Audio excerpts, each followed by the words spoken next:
तो प्यारे विद्यार्थियों, स्वागत है आप सबका एक और नए वीडियो में। प्यारे विद्यार्थियों, आज हम यहाँ से देखने वाले हैं वार्षिक परीक्षा 2024 हेतु कक्षा 9वीं सामाजिक विज्ञान विषय के लिए अति महत्वपूर्ण प्रश्न और उन सभी प्रश्नों के उत्तरों को। तो देखिएगा प्यारे विद्यार्थियों, वीडियो में आगे बढ़ें उससे पहले आप सब लोगों से रिक्वेस्ट है हमारी कि अगर आपने अभी तक हमारे यूट्यूब चैनल को सब्सक्राइब नहीं किया हो तो प्लीज़ जल्दी से चैनल को सब्सक्राइब जरूर करें और साथ में बेल आइकन को दबाना ना भूलें। तो देखिएगा वार्षिक परीक्षा 2024 का कक्षा 9वीं का सामाजिक विज्ञान विषय का पेपर कैसा आएगा, कितने क्वेश्चन उसमें पूछे जाएंगे, आज मेरे द्वारा यहाँ से आपको सभी के सभी दिखाए जाएंगे। तो इसलिए आप सब लोग यहाँ से इस वीडियो को पूरा देखकर जाइएगा ताकि आप सभी को वार्षिक परीक्षा 2024 हेतु कक्षा 9वीं सामाजिक विज्ञान विषय के पेपर में आने वाले सभी के सभी वेरी मोस्ट टाइम के क्वेश्चंस और उन सभी क्वेश्चन के आंसर आपको अच्छे से समझ में आ सके। तो चलिएगा जल्दी से हम आगे बढ़ते हैं, समझते हैं वार्षिक परीक्षा 2024 हेतु कक्षा 9वीं सामाजिक विज्ञान विषय के लिए अति महत्वपूर्ण प्रश्न और उन सभी प्रश्नों के उत्तरों को।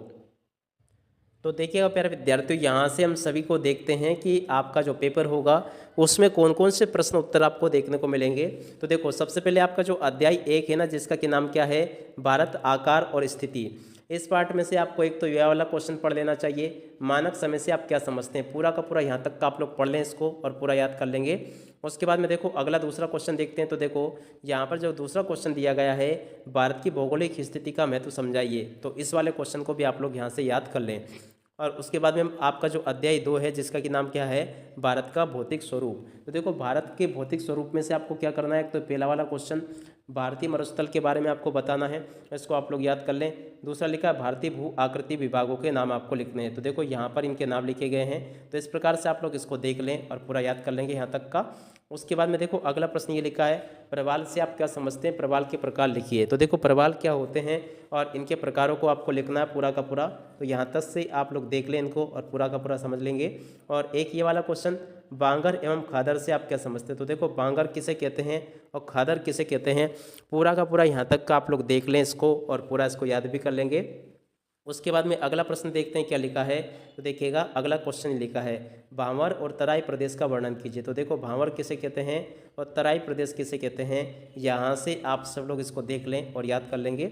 उसके बाद में कुछ और क्वेश्चंस मैं आपको बताता हूँ। तो देखो आपका जो अगला वो पार्ट है, जिसका कि नाम है अध्याय 3, यहाँ पर आपको अफवाह जो पार्ट है ना, इसमें से कुछ क्वेश्चंस देखते हैं। तो देखो पहला क्वेश्चन तो ये, सिंधु नदी तंत्र को समझाना है। तो यहाँ से आप लोग सिंधु नदी तंत्र के बारे में देख लें। उसके बाद में दूसरा जो प्रश्न दे रखा है, क्या लिखा है, जिसमें कि यहाँ से आप लोग पढ़ लेंगे, झीलों के महत्व को समझाइए। तो देखो झीलों का महत्व क्या है, यहाँ तक का देख लें आप लोग।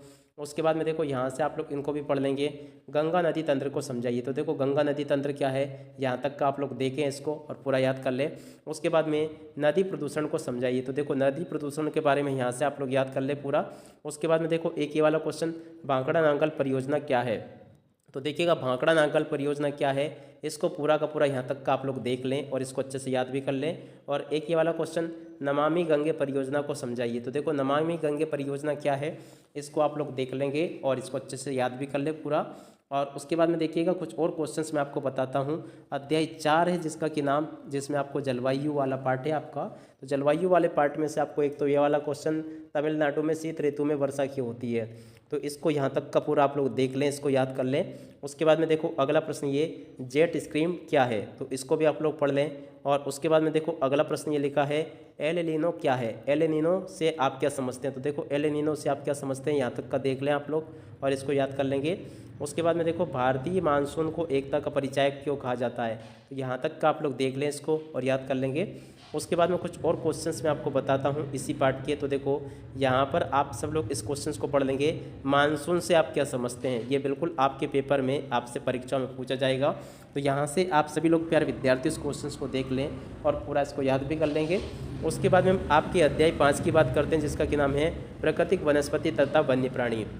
तो देखो एक तो ये वाला क्वेश्चन आप लोग पढ़ लोगे, यहाँ से क्या लिखा है, प्राकृतिक वनस्पति से क्या आशय है। तो इस वाले प्रश्न को आप लोग पूरा पढ़ लो और यहाँ तक का याद कर लोगे।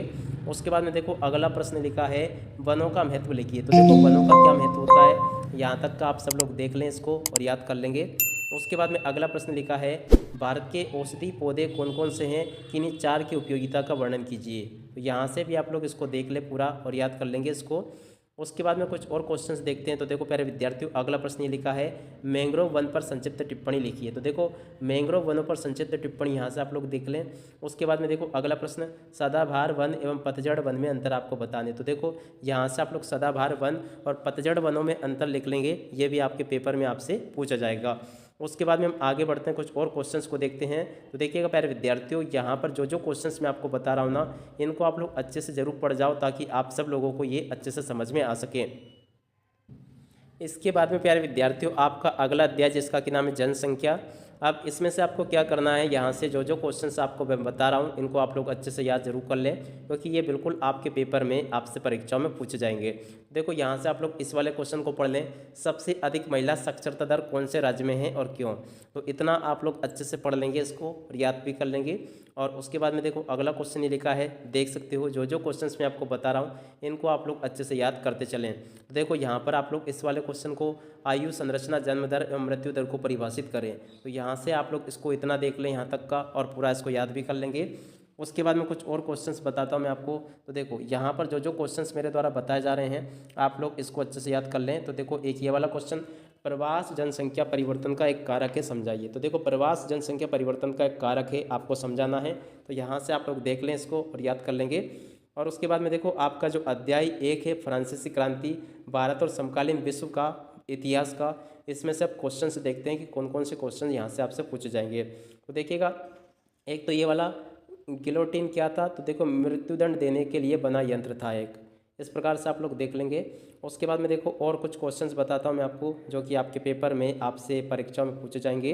A to Z क्वेश्चंस बताऊंगा मैं आपको, जो कि आपके पेपर के लिए वेरी वेरी मोस्ट टाइम भी है।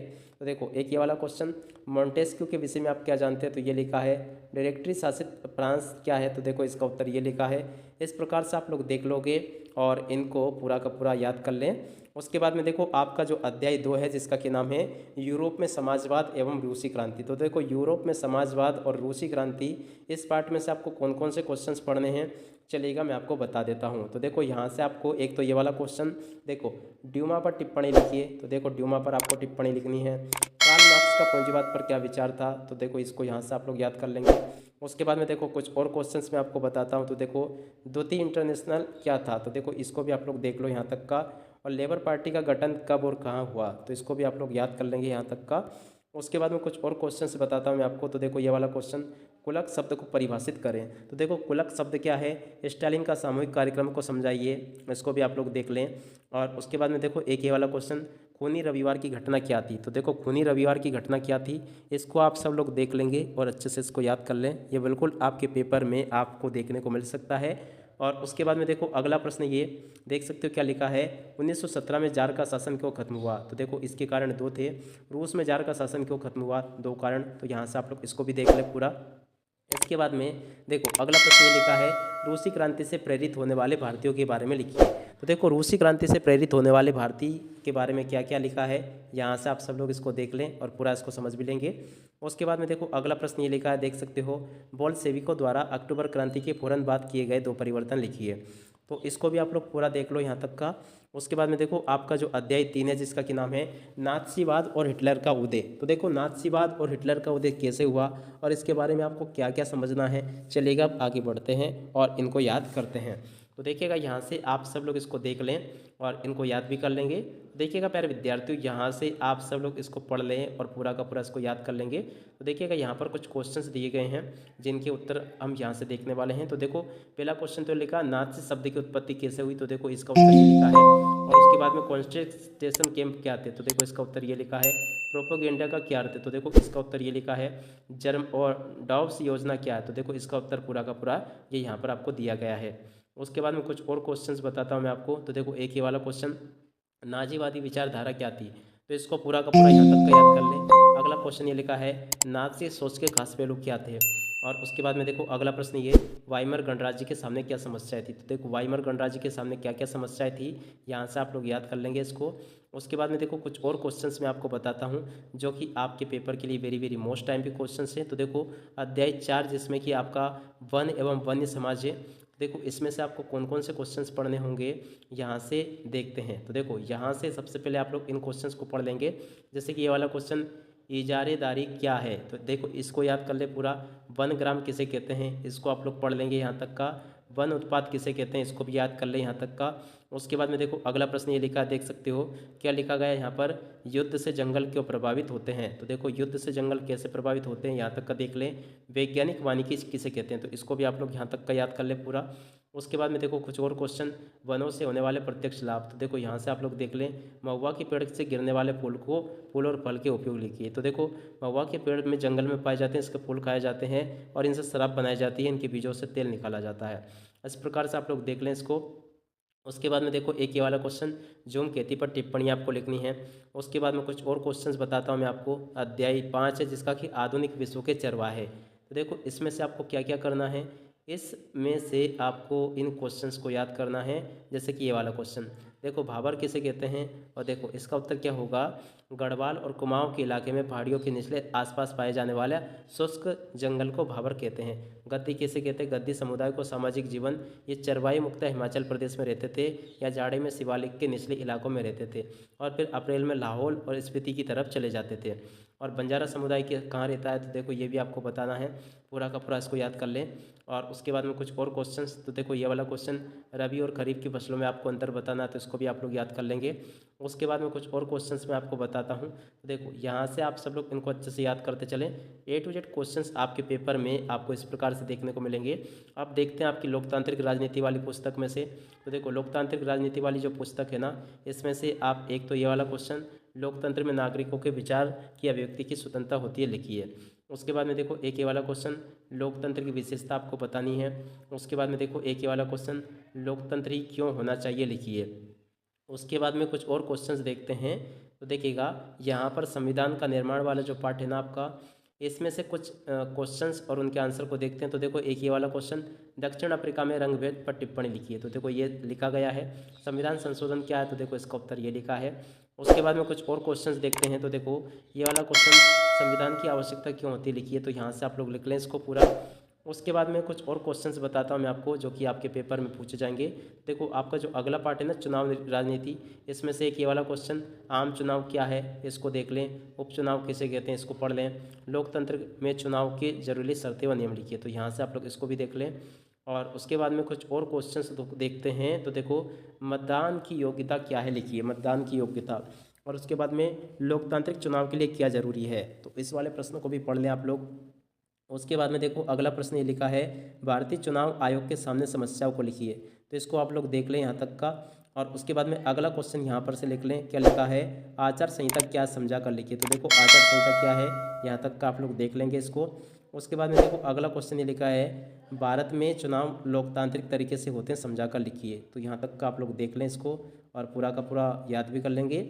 और उसके बाद में स्वतंत्र चुनाव आयोग के कार्य लिखिए। तो देखो चुनाव आयोग के कार्य क्या क्या है, यहाँ तक का आप लोग देख लें। उसके बाद में देखो संस्थाओं का कामकाज जो आपका पार्ट है, इसमें से भी कुछ क्वेश्चंस देखते हैं। तो देखो एक तो ये वाला, राष्ट्रपति पद के निर्वाचन के लिए योग्यता है, सामूहिक उत्तरदायित्व। और उसके बाद में देखो एक ये वाला, राज्यसभा का कार्यकाल बताइए। और उसके बाद में कुछ और क्वेश्चंस, तो देखो यहाँ से आप लोग इसको देख लेंगे। देखो यहाँ पर से जो क्वेश्चंस मैं आपको बता रहा हूँ, जैसे ये वाला क्वेश्चन, उपराष्ट्रपति के कार्यों को संक्षिप्त में आपको समझाना है। और भारतीय संसद की मुख्य कार्य क्या है, ये आपको बताने थे, यहाँ से आप लोग लिख लें इसको पूरा। उसके बाद में कुछ और क्वेश्चंस बताता हूँ। तो देखो लोकतांत्रिक आधार जो आपका पार्ट है, इसमें से भी कुछ क्वेश्चंस बनते हैं आपके, जैसे कि ये वाला क्वेश्चन, जनहित याचिका क्या है, मानवाधिकार क्या है। इन दोनों ही क्वेश्चंस को आप लोग देख लें यहाँ से। और उसके बाद में देखो समानता के अधिकार की किन्हीं दो अपवादों को लिखिए। उसके बाद में कुछ और क्वेश्चंस देखते हैं आपके, पालमपुर गांव की कहानी। तो देखो पालमपुर गांव जो है ना आपका, ये अर्थशास्त्र का पार्ट है आपका। तो देखो इसमें से एक ये वाला क्वेश्चन, छोटे किसान किसे कहते हैं, स्थायी पूंजी किसे कहते हैं। और इसके बाद में कुछ और क्वेश्चंस बताता हूँ मैं आपको। तो देखो ये वाला, भौतिक पूंजी से आप क्या समझते हैं, और पालमपुर में गैर कृषि क्रियाएँ कौन सी है। उसके बाद में कुछ और क्वेश्चंस, तो देखो ये वाला, पालमपुर में परंपरागत बीजों एवं HYV बीजों की कितनी उपज है, और आधुनिक कृषि विधियों के संसाधन पर क्या असर पड़ा। उसके बाद में देखो कुछ और क्वेश्चन से, संशोधन के रूप में रोग। देखो यहाँ से कुछ और क्वेश्चंस देखते हैं इनमें से। तो देखो यहाँ पर जो जो क्वेश्चंस बता रहा हूँ ना, इनको आप लोग अच्छे से पढ़ लें और समझ लें। तो पहला क्वेश्चन, मानव पूंजी निर्माण से क्या आशय है। तो देखो यहाँ तक का याद कर लेंगे। संसाधन के रूप में लोग किस प्रकार उत्पादन मात्रा को प्रभावित करते हैं, तो इसको यहाँ तक का याद कर लें। उसके बाद में देखो ये वाला क्वेश्चन, सर्व शिक्षा अभियान क्या है, इसको पूरा का पूरा देख लें और पूरा का पूरा इसको याद कर लेंगे। उसके बाद में अगला क्वेश्चन देखते हैं। तो देखो मानव पूंजी निर्माण, ये पूरा का पूरा देख लें। जीवन प्रत्याशा, ये पूरा का पूरा यहाँ तक का याद कर लें आप लोग। उसके बाद में देखो जापान जैसे देश कैसे विकसित हुए, तो इसको भी आप लोग याद कर ले पूरा का पूरा। तो देखो इसके अलावा प्रचंड बेरोजगारी, वेरी मोस्ट MP। इसके बाद में ये वाला क्वेश्चन, और उसके बाद में देखो कुछ और क्वेश्चंस बताता हूँ मैं तुम्हें, जैसे कि ये वाला क्वेश्चन आर्थिक एवं गैर आर्थिक क्रियाओं में आपको बताना है, तो इसको देख लें आप लोग। और उसके बाद में देखो कुछ और क्वेश्चंस देखते हैं। तो देखो निर्धनता एक चुनौती, जो कि आपका पार्ट है ये, इसमें से कुछ क्वेश्चंस देखते हैं जो कि आपके पेपर में आपसे पूछे जाएंगे। टोटली मैं आपको बता रहा हूँ। तो देखो एक ये वाला क्वेश्चन, निर्धनता रेखा क्या है, इसको देख लें यहाँ तक का। 3 राज्यों के नाम बताइए जो निर्धनता अनुपात, तो यहाँ से आप लोग देख लेंगे इसको और याद कर लेंगे। उसके बाद में निर्धनता रोधी उपाय कितने कारकों पर निर्भर है, तो इसको भी देख लें। और उसके बाद में देखो कुछ और क्वेश्चन, 3 देशों के नाम बताइए जहाँ का निर्धनता अनुपात सबसे अधिक है, तो इसको भी देख लें आप लोग पूरा। और देखिएगा कुछ और क्वेश्चंस बताता हूँ मैं। एक ये वाला NSSO क्या है, तो इसको पूरा का पूरा यहाँ तक का देख लें और इसको याद भी कर लेंगे पूरा। तो देखिएगा प्यारे विद्यार्थियों, आपके पेपर में आने वाले सभी के सभी very very most MP questions मेरे द्वारा यहाँ से आपको बता दिए गए हैं। और इसके अलावा जो आपका अगला पार्ट है भारत में खाद्य सुरक्षा, इसके भी कुछ very very most MP questions देख लेते हैं जल्दी से, क्योंकि वीडियो भी काफ़ी लंबा बड़ा हो चुका है, क्योंकि सामाजिक विज्ञान में आपके प्रश्नोत्तर भी ज़्यादा होते हैं। तो एक इस वाले क्वेश्चन को देख लें और एक इसको देख लें यहाँ से आप लोग। और उसके बाद में कुछ और क्वेश्चन देखते हैं। तो देखो एक ये वाला, सब्सिडी से क्या से है, इसको भी पढ़ लें आप लोग। भारत में राशन प्रणाली की शुरुआत कब हुई, तो इसको भी आप लोग पढ़ लेंगे पूरा। और उसके बाद में देखो अगला प्रश्न ये, बफर स्टॉक क्या है, इसे क्यों बनाती है सरकार, तो इसको यहाँ तक का देखें आप लोग और पूरा याद कर लेंगे इसको। और उसके बाद में कुछ और क्वेश्चंस, देखो ये वाला क्वेश्चन, दीर्घकालिक भुखमरी एवं मौसमी भुखमरी में अंतर बताइए, तो इसको यहाँ तक का याद कर ले आप सब लोग। उसके बाद में देखो कुछ और क्वेश्चंस बताता हूँ मैं आपको। देखिएगा प्यारे विद्यार्थियों, यहाँ तक के जो आपके क्वेश्चंस पूछे जाने वाले थे वो सभी के सभी मैं आपको बता चुका हूँ। इस प्रकार से आप लोग इसको पूरा देख लेंगे और समझ लेंगे जैसा कि मैंने आप सबको बताया। तो आप लोग इस प्रकार से इसको पूरा याद कर लें। अब इसी के साथ में इस वीडियो को यहीं पर पूरा करते हैं। नमस्कार, जय हिंद, जय भारत।